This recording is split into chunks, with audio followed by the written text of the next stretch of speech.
Beralih ke informasi lain, ribuan buruh kena PHK massal. KSPI menyatakan pemerintah harus bertanggung jawab. Sementara pemerintah membantah adanya PHK. Menurutnya perusahaan di bidang elektronik tersebut sedang adakan restrukturisasi. Pabrik Panasonic Lighting Indonesia yang bertempat di kawasan industri Pier Pasuruan, Jawa Timur terlihat sepi. Inilah salah satu pabrik yang memutuskan menghentikan produksinya di Indonesia. Lebih dari 600 karyawannya sudah di-PHK secara bergiliran sejak Agustus tahun lalu. Selain di Pasuruan, 3 pabrik Panasonic dan Toshiba di Cikarang, Jawa Barat juga ditutup. Hal ini berdampak pada pemutusan hubungan kerja terhadap lebih dari 2.000 buruh di dalamnya.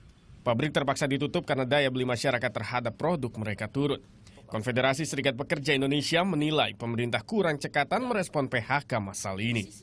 Anggota kami 2.145 orang di Panasonic dan Toshiba ter-PHK. Nasibnya udah di ujung tanduk. Walaupun pemberian pesangonnya dalam negosiasi ini relatif baik. Tapi masa depan mereka pasca itu tugas negara. Pemerintah membantah adanya pemutusan hubungan karyawan pada perusahaan Panasonic. Menurutnya perusahaan di bidang elektronik ini sedang melakukan restrukturisasi. Ini diperlukan karena adanya perubahan teknologi dan perubahan kebutuhan di industri elektronik. Sebenarnya tidak ada PHK massal ya, yang ada adalah rasionalisasi, kemudian karena perpindahan lokasi ditawarkan kepada buruh tersebut untuk memilih. Kalau mereka mau pindah pada pabrik baru ya diterima, tetapi kalau kemudian mereka tidak ingin pindah ya tentunya terjadi pemutusan hubungan kerja. Pernyataan serupa juga disampaikan perusahaan Panasonic melalui pernyataan persnya yang dirilis Rabu kemarin. Tak hanya perusahaan Jepang, 2 perusahaan elektronik asal Korea, PT Samoin dan PT Starlink juga telah menghentikan operasi mereka sejak Januari lalu. Penutupan kedua perusahaan ini membuat 1.700 pekerja kehilangan pekerjaan. Tim Liputan melaporkan untuk NET. PHK massal ini menuai banyak reaksi, termasuk di media sosial. Dan berikut sebagian cuitan netizen yang kami rangkum.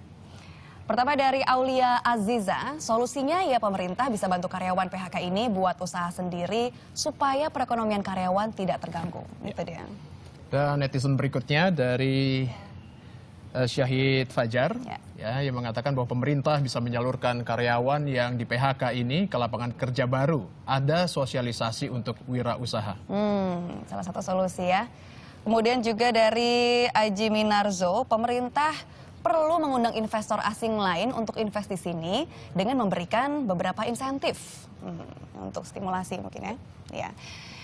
Ya, memang diharapkan pemerintah ini bisa memberikan support ya kepada karyawan yang terkena PHK untuk bisa menjadi wirausahawan. Memang harus dilihat secara jernih juga apakah memang PHK massal ini adalah dampak ekonomi atau memang perusahaan yang bersangkutan tidak punya daya saing dengan kompetitor begitu kan. Ya, jadi tiap hari kami akan membahas topik menarik dan membacakan beberapa komentar netizen. Ya, jadi sampaikan tanggapan Anda ke official Twitter kami di @officialnetnews dengan menyertakan hashtag net16.